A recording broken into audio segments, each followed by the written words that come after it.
தென்மண்டல தேசிய பசுமை தீர்ப்பாயம் அதிரடி உத்தரவு பிறப்பித்திருக்கிறது. குறிப்பாக ஆமைகள் இனப்பெருக்கம் தொடர்பாக அது தொடர்பான விவரங்களுடன் நமது தலைமை செய்தியாளர் சிவா இணைப்பில். சிவா, இந்த பசுமை தீர்ப்பாயத்தினுடைய உத்தரவினுடைய அம்சங்கள் என்ன?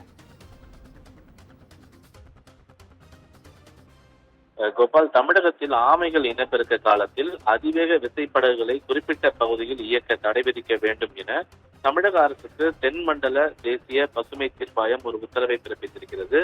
தமிழக கடற்கரையில சுமார் 350க்கும் மேற்பட்ட அரிய வகை கடல் ஆமைகள் 2025 ஜனவரி மாதத்திற்குள் உயிரிழக்க வாய்ப்பு இருப்பதாக வல்லுநர் குழு ஒரு எச்சரிக்கை விடுத்திருக்கிறது என வெளியான செய்திகளுடைய அடிப்படையில தென்மண்டல பசுமை தீர்ப்பாய உறுப்பினர் புஷ்ப சத்யநாராயணா, நிபுணத்துவ உறுப்பினர் சத்யகோபால் ஆகியோர் கொண்ட அமர்வு தாமாக முன்வந்து ஒரு வழக்கை விசாரணைக்கு எடுத்தது. அந்த வழக்கு இன்று தினம் விசாரணைக்கு வந்தபோது அரசு தரப்பில் ஆஜரான வழக்கறிஞர் அறிக்கையை தாக்கல் செய்திருந்தார். அதோடு மட்டுமல்லாமல் அனுமதியின்றி விசைப்படகுகளை தடை செய்யப்பட்ட பகுதியில் இயக்கிய 172 படகு உரிமையாளர்களுடைய மானியம் தற்காலிகமாக நிறுத்தப்பட்டுள்ளது என்றும், அதோடு 30 படகுகள் பறிமுதல் செய்யப்பட்டுள்ளது என்றும், அதன் பிறகு படகுகள் இயக்கப்படவில்லை, ஆந்திர மீனவர்களுக்கும் மீன்பிடிக்க தடை விதிக்கப்பட்டுள்ளது என்றும், அதிவேகமாக இயக்கக்கூடிய படகுகள் மீது நடவடிக்கை எடுக்கப்படும் என்றும் எச்சரிக்கை விடுக்கப்பட்டிருந்தது.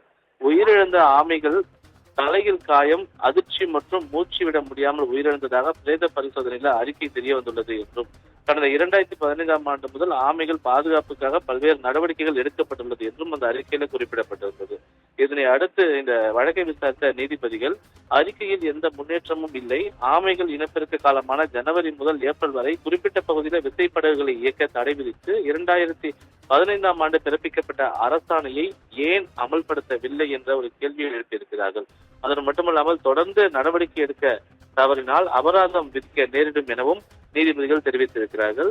மேலும் தடை செய்யப்பட்ட பகுதியில இயக்கக்கூடிய படகுகளுக்கு அபராதமும் நிரந்தர தடையும் விதிக்க ஆந்திரா உத்தரவிட்டிருக்கக்கூடிய நிலையில தமிழகத்தில் ஏன் இந்த முறையை கொண்டு வரக்கூடாது என கேள்வி எழுப்பிய நீதிபதிகள் ஆமைகள் இனப்பெருக்க காலத்தில் படகுகள் இயக்க தடை விதிக்க வேண்டும், தலைமைச் செயலாளர் நேரடியாக கண்காணிக்க வேண்டும் என உத்தரவிட்டு இந்த வழக்கின் மீதான விசாரணையை மார்ச் 18ஆம் தேதிக்கு ஒத்திவைத்திருக்கிறார்கள். கோபால்,